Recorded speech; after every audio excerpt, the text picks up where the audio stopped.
Bom, pessoal, estou aqui de volta e, como eu disse, nós estamos aqui com o Alexandre. Alexandre, seja muito bem-vindo. Antes da gente começar, por favor, se apresenta para nós, para a gente te conhecer. Quem é você, companheiro? Muito bem, Alexandre, é um prazer estar aqui. Como ele disse, eu também me chamo Alexandre, sou psicólogo, psicoterapeuta, trabalho com uma abordagem da psicologia chamada análise do comportamento.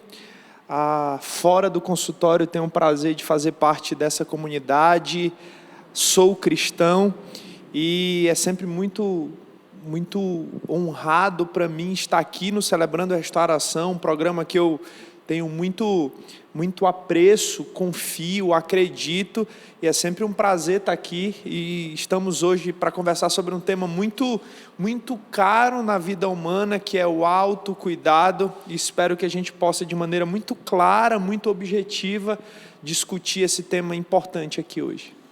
Bom, Alexandre, antes de a gente começar e entrar nesse tema de autocuidado, né, que é o nosso tema de hoje, eu queria falar um pouquinho da integralidade do homem, né? Corpo, mente e espírito.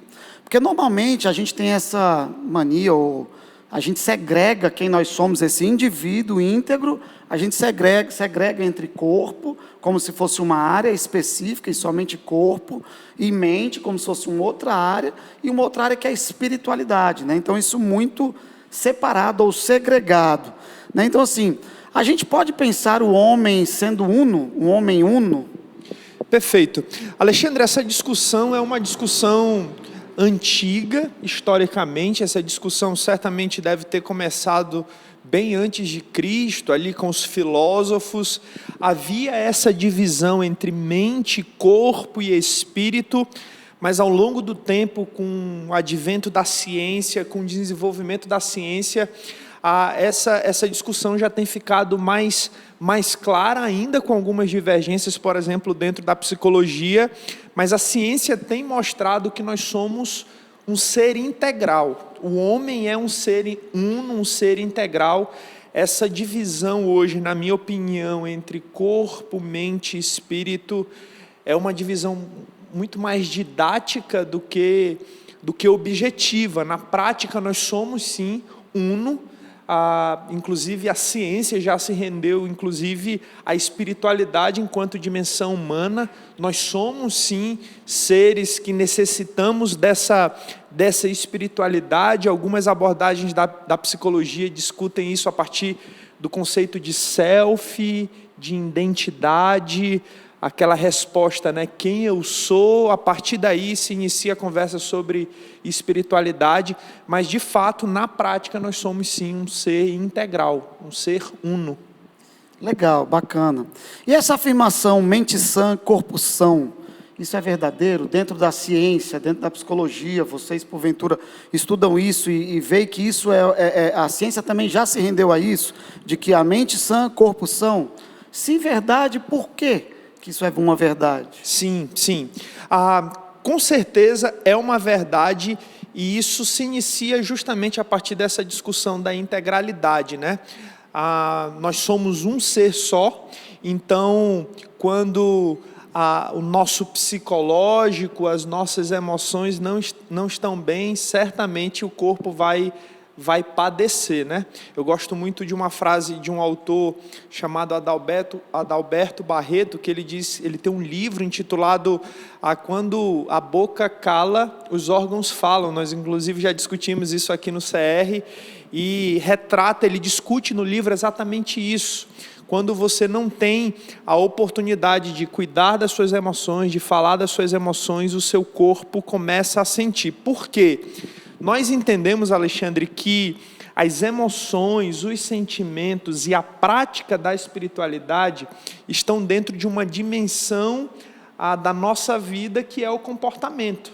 O comportamento entendido como a nossa relação com o ambiente. Então, nessa relação com o ambiente, eu me comporto, eu me emociono, eu tenho sentimentos e coloco em prática a minha espiritualidade.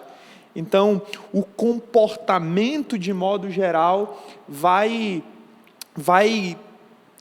ter essa discussão a partir da mente, do corpo e do espírito como uma coisa só, e, obviamente, o meu corpo não está bem, a minha mente também não vai estar bem, e vice-versa. Inclusive, só para a gente fechar esse questionamento, Chartinet, existem hoje discussões na ciência a partir da psicoimunologia.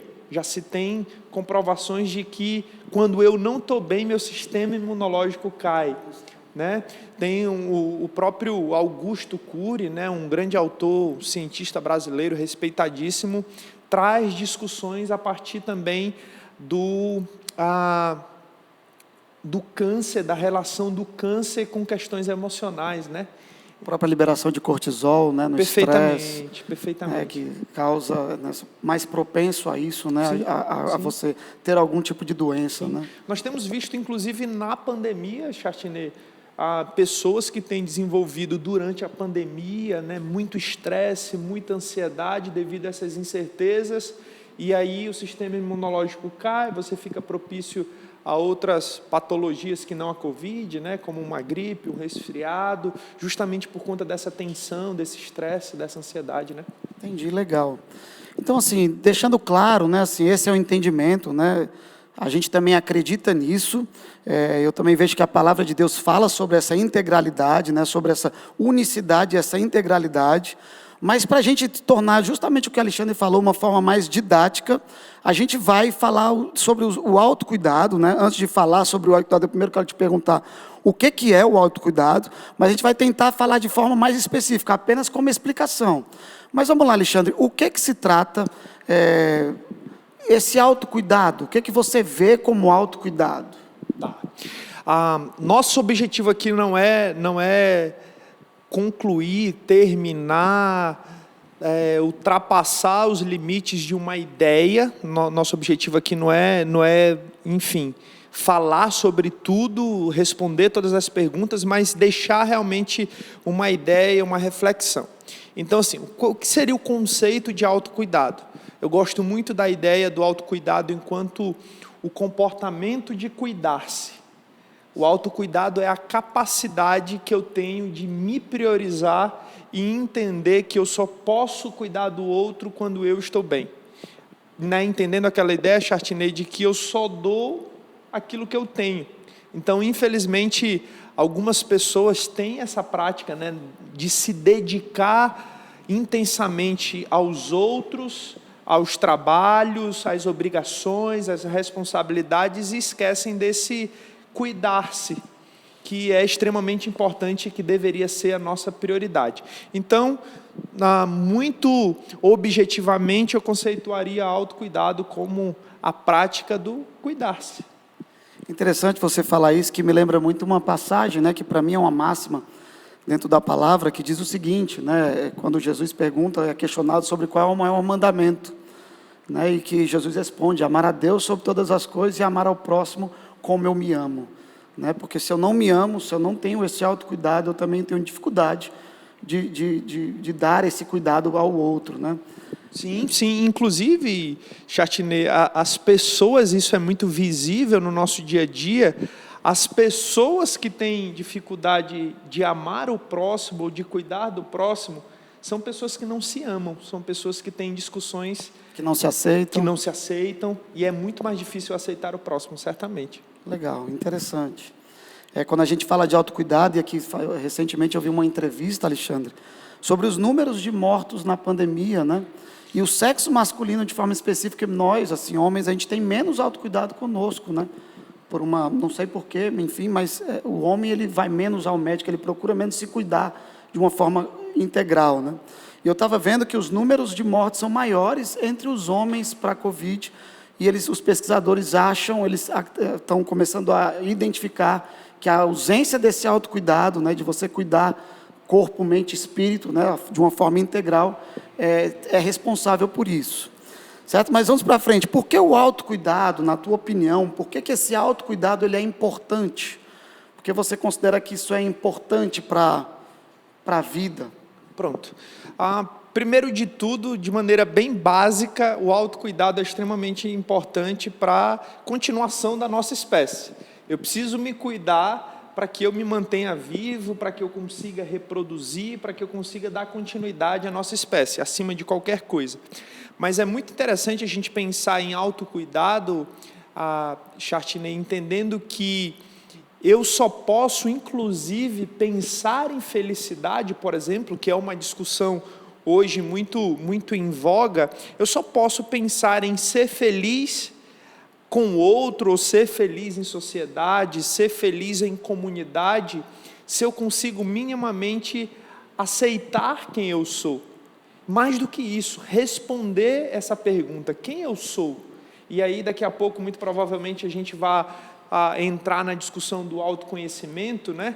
Mas eu conseguir responder quem eu sou, vai passar em primeiro lugar, em primeira instância, pelo autocuidado. Eu preciso ter a capacidade de responder quem eu sou e a partir daí entender as minhas necessidades, sabe?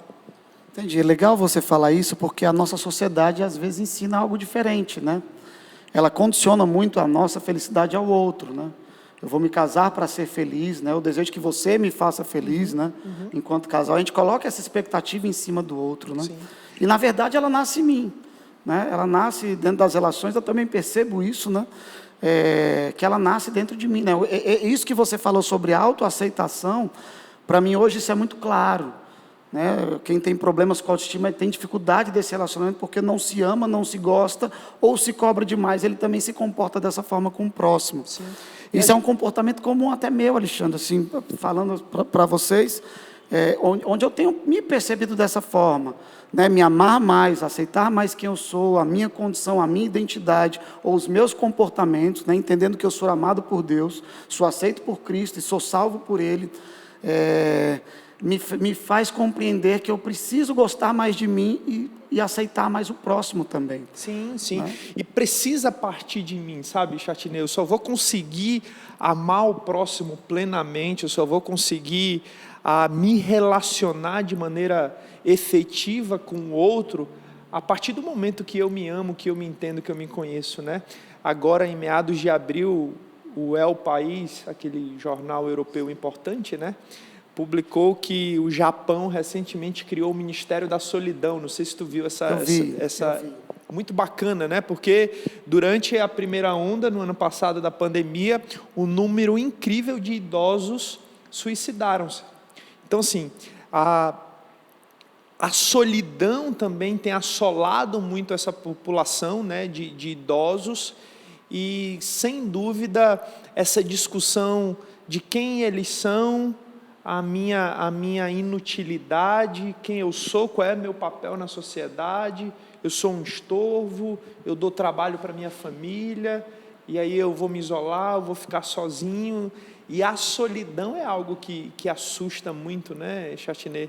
Já dizia o poeta, né, é impossível ser feliz sozinho. Sim. De fato é impossível ser feliz sozinho, só que eu preciso minimamente entender a minha solitude a partir desse entendimento do autocuidado, de quem eu sou, né, respondendo a esse questionamento, aí então eu vou conseguir efetivamente me relacionar. Né? E isso também é diferente de autossuficiência, né, Alexandre? O que a gente fala de autocuidado, desse se aceitar, também nós não estamos falando sobre autossuficiência.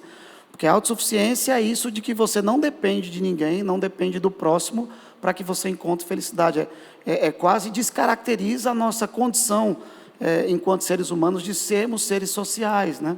Se a gente pega, por exemplo, o Evangelho, todos os mandamentos se referem como eu me porto em relação ao outro. Né? Há essa ligação muito interessante dentro disso. Né? Então, o autocuidado, para ficar bem claro, não é autossuficiência. Não é aquilo que eu me basto. Exato, né? Exato. Eu acho que falar de autocuidado, a gente está falando não de autossuficiência, você frisou muito bem isso, mas de autoprioridade, eu diria. Né? É uma questão de eu me priorizar e não de entender que eu me basto, né? Porque isso descaracteriza, inclusive, a nossa humanidade. Né? O historiador israelense Yuval Harari, que tem um livro aí muito famoso chamado Homo Sapiens, ele disse que o que nos faz seres humanos, de fato, é a capacidade de cooperar. Então, assim, necessariamente, Alexandre, em todos os momentos, em todas as dimensões da nossa sociedade, desde a partir da filosofia, a partir da ciência, a partir da religião, a relação com o outro está sempre presente. Então, eu acho que essa discussão de autossuficiência naturalmente vai desembocar em doença, em psicopatologia, em adoecimento. Eu viver sozinho adoece, a solidão adoece. Então, o autocuidado, na verdade, nós estamos discutindo aqui a prioridade, o entendimento de que eu preciso me priorizar para que eu esteja plenamente presente na relação com o outro, né? Legal, interessante. E partindo assim, Alexandre, para a parte prática, né, sobre o autocuidado, como é que nós podemos praticar? Que ferramentas existem? Né? O que a gente pode fazer? E aí eu vou te perguntar que você segregue, não por uma questão, só por uma questão didática, como a gente falou antes, que práticas eu posso fazer com o corpo, com a mente e com o espírito? Né? Se você puder discorrer um pouco sobre isso, seria interessante para explicar quais são as ferramentas, o que nós podemos praticar. De fato, porque o CR ele tem muito essa pegada também. O que eu acho interessante no CR, porque como ferramenta, ele te desafia a fazer coisas, né, inserir comportamentos ou inserir rotinas no seu dia a dia, para que você largue velhos hábitos, né? Você deixe velhos hábitos que você entende que esse hábito não lhe faz mal, ou lhe faz mal, e não tem sentido você carregar isso. Isso é muito claro no CR, né? Quando a gente discorre sobre os passos e começa a caminhar, a gente vê como ele estimula, né? Ele instiga a viver o só por hoje, como dito aqui, né? Que é essa presentificação, né? Hoje é o meu dia, hoje é o que eu posso fazer por mim, né? Enfim, fala sobre meditação, fala sobre oração, fala sobre serviço. Então, são práticas, de fato, que a gente pode colocar. Então, dentro do autocuidado, que ferramentas nós temos para que a gente se cuide, por exemplo, no corpo? Massa. Como eu falei no início, Alexandre, e essa é a ideia, não é esgotar a discussão sobre o tema, mas plantar a semente aí para que você reflita sobre o autocuidado, né? Mas a partir do corpo, eu acho que de modo muito geral, e nós temos a atividade física, né? Sim. A atividade física é uma medicação muito barata que serve para muitas doenças, inclusive na prevenção de doenças, né? Com atividade física, você cuida do seu coração, você cuida do seu estresse no momento que você começa a liberar endorfinas, enfim, neurotransmissores responsáveis pela felicidade, pela sensação de bem-estar. O que prova essa ligação muito perto, né, dessa integralidade, né? Sim. Uma atividade física, um cuidado com o corpo, você também está cuidando da sua mente, né? Perfeito, perfeito. E aí você pode falar até mais do que eu, você como atleta, né, pratica pratica muitas atividades físicas, mas a atividade física é uma prática muito barata, muito simples, que você pode fazer em qualquer lugar, até na sua casa mesmo, né? Por meio do YouTube, enfim. Mas a atividade física, a partir da dimensão do corpo, fazendo essa separação, volto a frisar, apenas como fim didático, né? Mas a atividade física, sem dúvida, é uma das principais práticas que nós temos que tentar desenvolver como hábito, porque além de melhorar a imunidade, além de melhorar o bom funcionamento do corpo, melhora o bom funcionamento da mente, as nossas emoções, enfim. Legal, não só também atividade física, Alexandre, lembrando aqui da nossa alimentação, né? Sem dúvida. E tem um livro, eu venho de uma família, vocês sabem que a família da minha esposa toda é muito ligada à culinária, né? Minha sogra lê muito, e ela há muito tempo pesquisou muito sobre um livro chamado Você é o que Come, né, falando dos benefícios de uma alimentação saudável, né? Então, isso também é autocuidado com o seu corpo. Óbvio, a gente não precisa ser rígido nos nossos comportamentos enquanto alimentares, mas o equilíbrio e tentar, de uma forma geral, ter hábitos saudáveis, né, e uma vez ou outra dar uma escapada no que é mais gorduroso, no que é mais o doce, enfim, aquelas coisas que não são tão boas para nós, né? Perfeito, perfeito. Continuando nessa pegada, para a mente, quais são as ferramentas que nós poderíamos utilizar como autocuidado para a nossa mente, né? Aí eu posso aprofundar um pouco mais, como psicólogo, eu acho que eu me sinto até mais à vontade para falar. Mas, Alexandre, eu queria colocar aqui como autocuidado, primeiro de tudo, a necessidade do autoconhecimento. Porque nós somos seres integrais, nós somos seres unos, mas ao mesmo tempo nós somos seres individuais, nós somos únicos também, né? Então aquilo que funciona para você não necessariamente funciona para mim, por isso eu gosto muito de fugir das receitas de bolo, 10 passos para conseguir tal coisa. O que funciona para o autor não necessariamente funciona para mim. Então eu tenho muitas ressalvas com esse, aí é uma opinião própria, tá? Muitas ressalvas com esses livros de autoajuda que te dão passos para você conseguir um hábito. A gente precisa, inclusive, nesse processo de autocuidado, Alexandre, respeitar as nossas limitações, né? Tem gente que funciona muito bem 5 horas da manhã, tem gente que não funciona bem 5 horas da manhã, e eu não posso chamar o cara de desocupado, de irresponsável, de vagabundo, de preguiçoso, seja lá o que for, né? Respeitar a individualidade é importante também, né? Legal, aí a gente volta para aquela questão da aceitação, né? Perfeito. Né? Legal. Você falando sobre esse conhecer-se a si mesmo, né? Isso, o CR, ele tem muito dessa pegada, né? Por isso que eu, pelo menos, compreendo, eu acredito que você também, por já conhecer o nosso programa, no cuidado com a mente, esse autoconhecimento, né? Quando você termina um ciclo, é interessante que aqui as pessoas muitas vezes vêm, dizem, não, eu não preciso do CR, eu não preciso dessa ferramenta, mas quando passam por esse processo, né, até porque eu acredito que tanto a psicologia, né, eu acho que eu penso que o CR, por estar voltado para o interior, o dentro, eu me auto-perceber, né, a gente tem um passo 4, por exemplo, que eu tenho um vasto campo de investigação, que é a minha história de vida, né? É onde eu visito as situações e o que aconteceu comigo para perceber os meus comportamentos, né? Perceber aquilo que nas minhas relações elas perduram. Por exemplo, ira, né? Perceber a ira em mim, muitas vezes eu posso, e é um comportamento natural de eu justificar o meu erro em cima de uma atitude sua.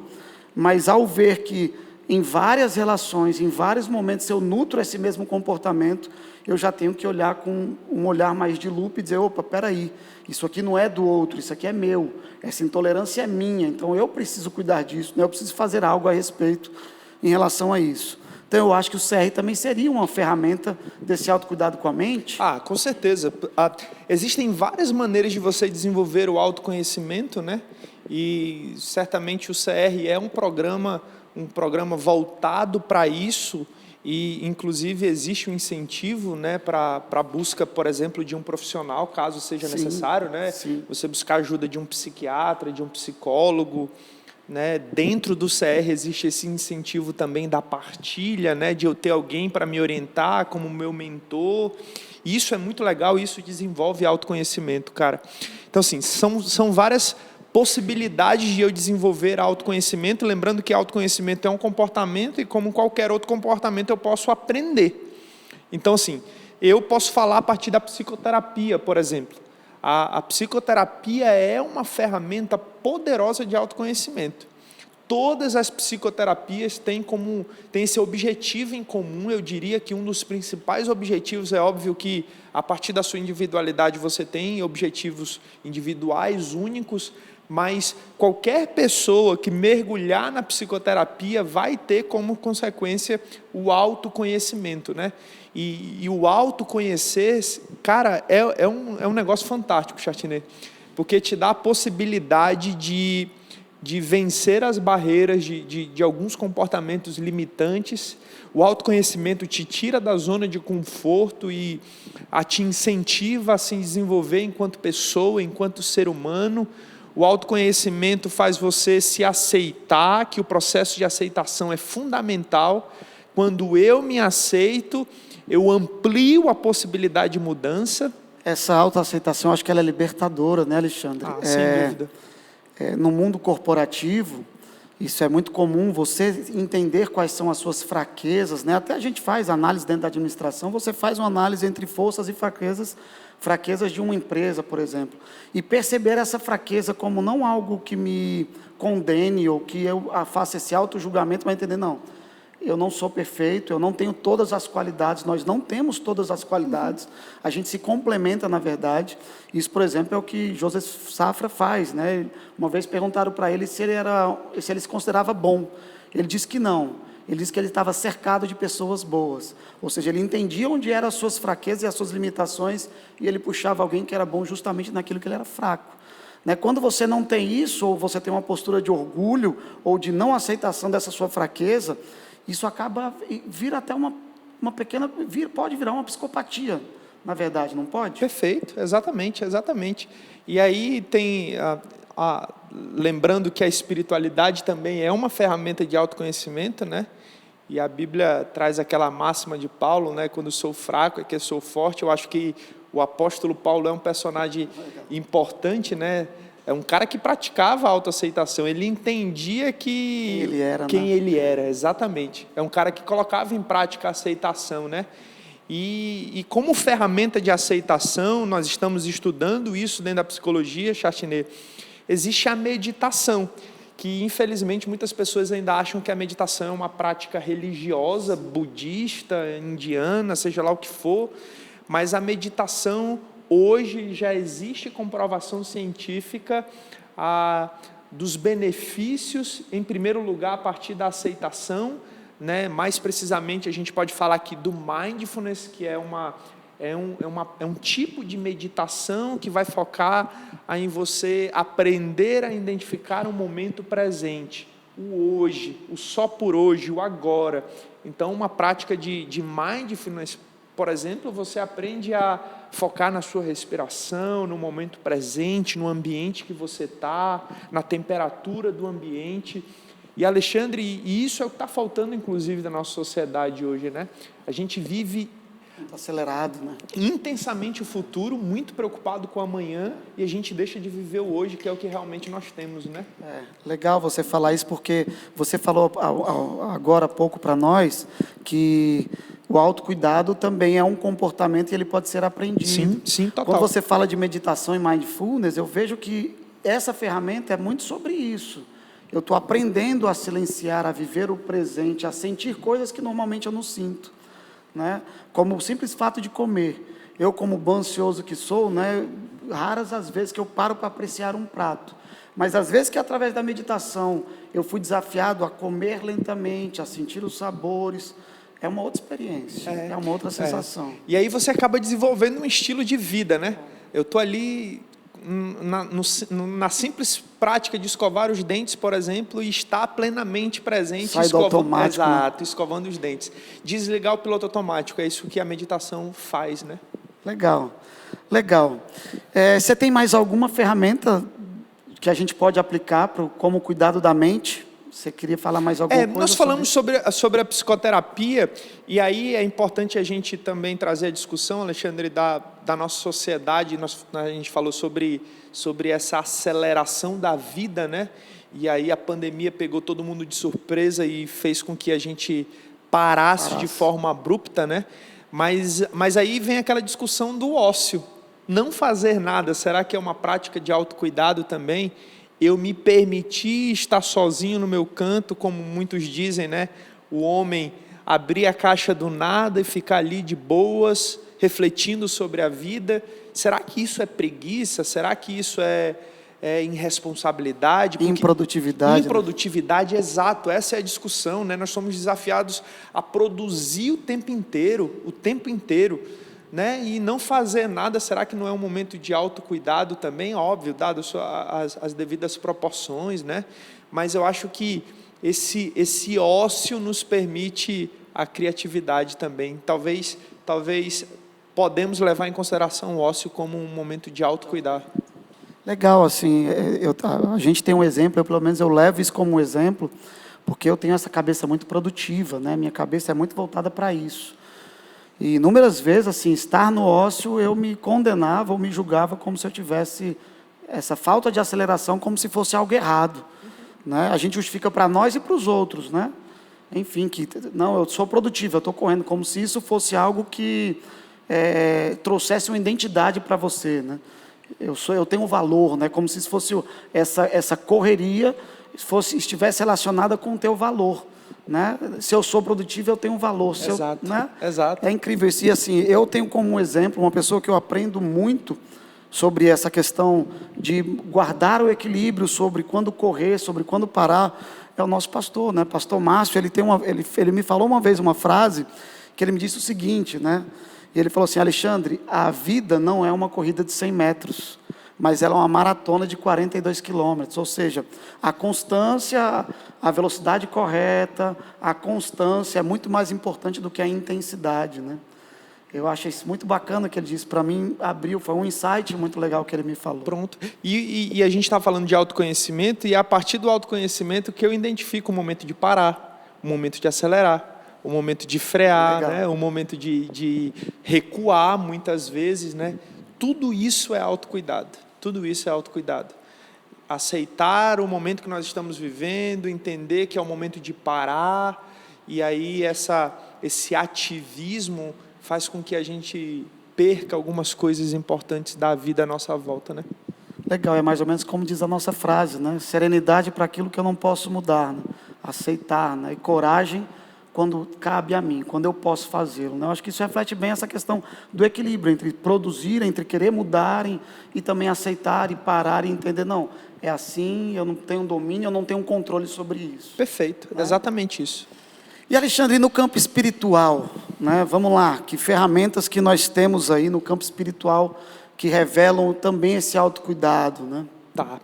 Tu pode falar com muito mais propriedade, né? Mas eu quero frisar aqui da minha vida pessoal. Eu sou cristão desde a adolescência, e eu encontrei, Alexandre, na igreja, não na igreja enquanto instituição religiosa, mas na igreja, essa igreja que Jesus nos ensinou, que é um corpo, que são as pessoas, que é um corpo vivo, né? A igreja, enquanto comunidade, é um lugar de autocuidado, cara. Você tá numa comunidade saudável, numa igreja saudável, te permite entrar em contato com muita segurança, né? Quando eu não estou bem, eu tenho onde encontrar ajuda. Às vezes, né, como a gente vê muito isso aqui na Ibava, e eu fico muito feliz por isso, né, quando você vê um ajudando o outro a pagar a conta de energia, por exemplo, né? Tu imagina o quanto de sofrimento você tira do outro, né? Aquela preocupação com um boleto, aquela preocupação com o que eu vou comer amanhã, e a comunidade, a igreja, que são Chegando as pessoas, junto, né? chegam juntos. Tendo isso empatia, é maravilhoso. né? Sim, Tendo cara. empatia, isso é legal, isso Sim, é verdade. sim. E é essa igreja que o nosso grande mestre Jesus ensinou, né? Não é essa religiosidade insana que a nossa... Tudo é prosperidade, de que só são coisas boas, né? Perfeito. Você falando isso, e desde tarde que eu estava com essa frase, né? Essa passagem de Jesus na minha cabeça, onde Jesus diz o seguinte, né? No mundo tereis aflições. Eu acho que a gente vive um momento de aflição, os tempos não são bons, né? Não tem cor, né? A coisa está meio cinza pelo momento que a gente vive, né? E eu fico pensando, Alexandre, das pessoas que não nutrem uma espiritualidade, onde o seu dinheiro não está lhe trazendo prazer momentâneo, porque são prazeres passageiros e momentâneos, onde as festas, sei lá, onde você coloca a sua esperança de alegria ou de satisfação, né?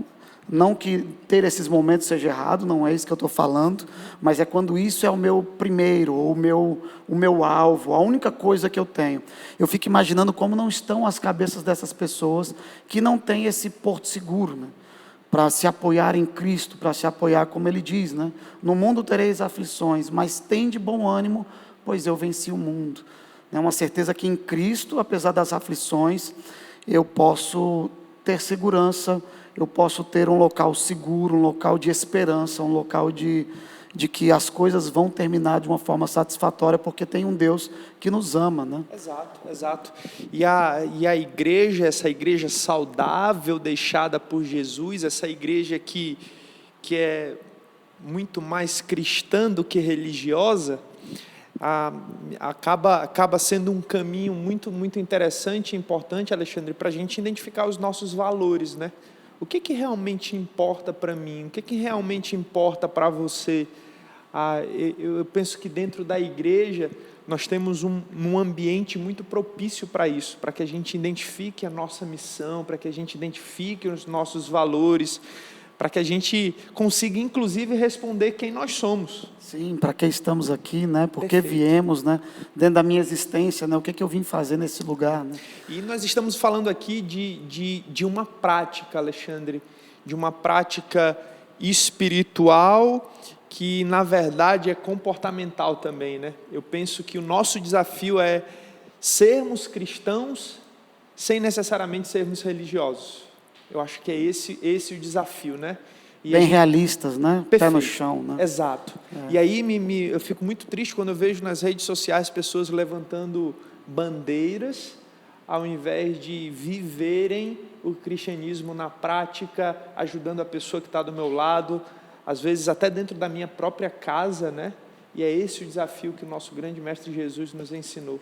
Legal. Você falou uma coisa aí sobre sentido, sobre valores, né?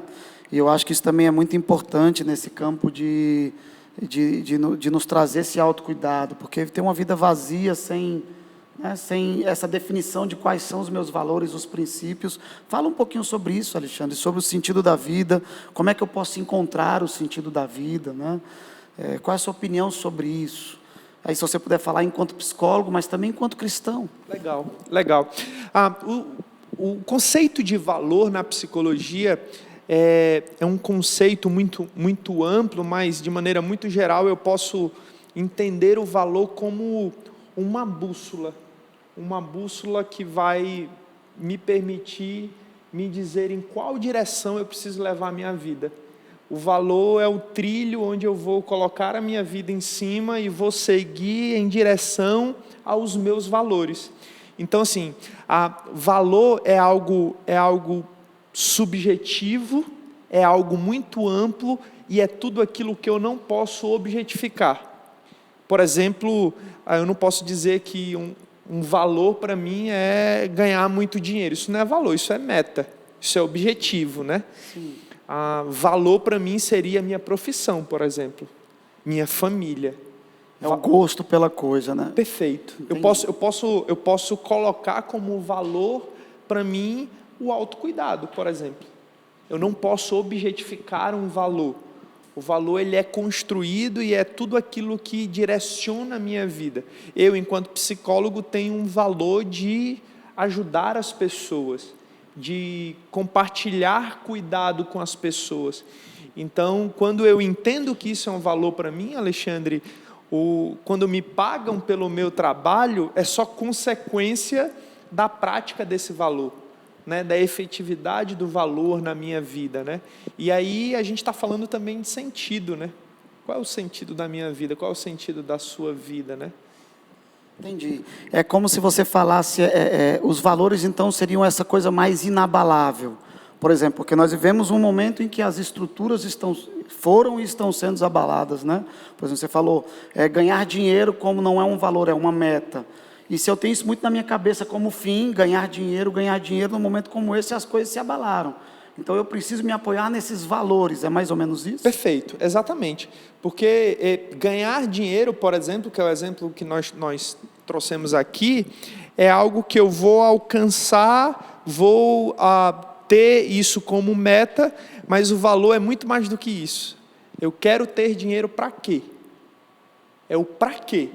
É o para que eu quero ter dinheiro. Para que eu quero ter uma profissão. Não por quê, mas o para quê, né? Legal, interessante.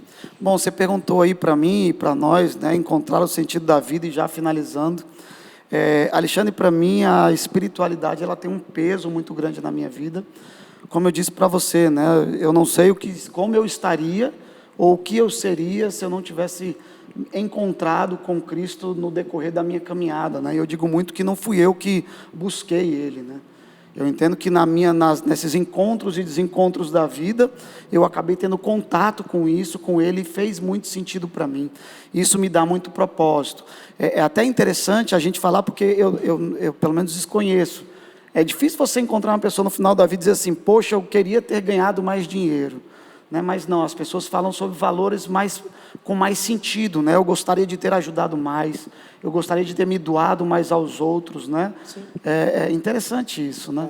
Muito bacana. E eu queria aproveitar esse momento aqui, Alexandre. Eu sou um cara jovem, eu só tenho 30 anos, mas um dia desse eu estava no colégio tentando prestar o vestibular e eu via os jovens da minha idade com uma ânsia muito grande de ganhar dinheiro, de ter sucesso profissional.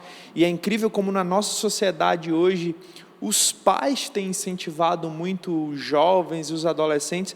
A criança hoje, desde o infantil, é treinada a simplesmente passar no vestibular. Passar no vestibular é uma meta. Os pais precisam incentivar as crianças a passar no vestibular com um propósito, com um sentido. Legal. Eu vou passar no vestibular para quê? Eu vou fazer a profissão X para quê? E aí, infelizmente, os adolescentes estão sendo incentivados hoje a buscar única e exclusivamente sucesso profissional, muito dinheiro para que eu consiga comprar o carro do ano e logo, quando a idade vai chegando, eles vão entendendo que não tem propósito para aquilo, né? E como é importante hoje a gente incentivar nossos adolescentes a começarem a pensar a vida a partir dos valores, né, cara? Com certeza vão encurtar caminho, vão minimamente se proteger de adoecimentos. Eu já tive contato com adolescentes no meu consultório, Alexandre, que estavam em sofrimento porque não conseguiram passar para aquela sala especial Master, Hiper, Ultra, Mega Med do colégio, né, específica para a pessoa fazer medicina. Eu sempre gosto de falar desse exemplo, porque me marcou muito. Um adolescente entrando em um quadro depressivo porque não conseguiu entrar naquela sala especial para ele passar no vestibular e ser médico. Tá, mas ser médico para quê? Cuidar das pessoas, com qual propósito? É algo muito maior, cara, algo muito maior. É como se você falando, o que eu sinto, é como se a gente saísse dessa superficialidade, né? E a gente adentrasse um pouco mais, né, do que é constante, do que é eterno, né, do que é legado, né? A gente tem uma história muito curta de vida, né? Nossa vida ela é breve, ela é curta. Se você for pegar desde toda a história da humanidade, o nosso pedacinho que eu, Alexandre, estou vivendo aqui, ele é muito curto sobre todo o tempo passado já. E deixar esse legado, essa marca, ou dar esse sentido ou esse propósito, aprofundar mais, né? Eu acho que isso é o que é fundamental. Perfeito, né, perfeito. Os pais hoje estão muito preocupados, Alexandre, em deixar uma herança do que deixar um legado.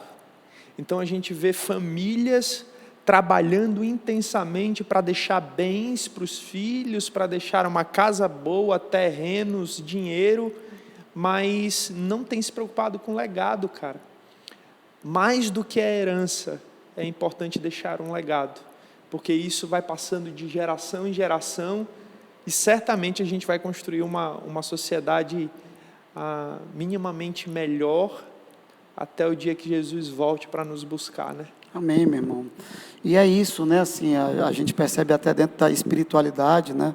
Do que a gente, inclusive, vê na palavra, é o vazio do homem enquanto ele não encontra Deus, né?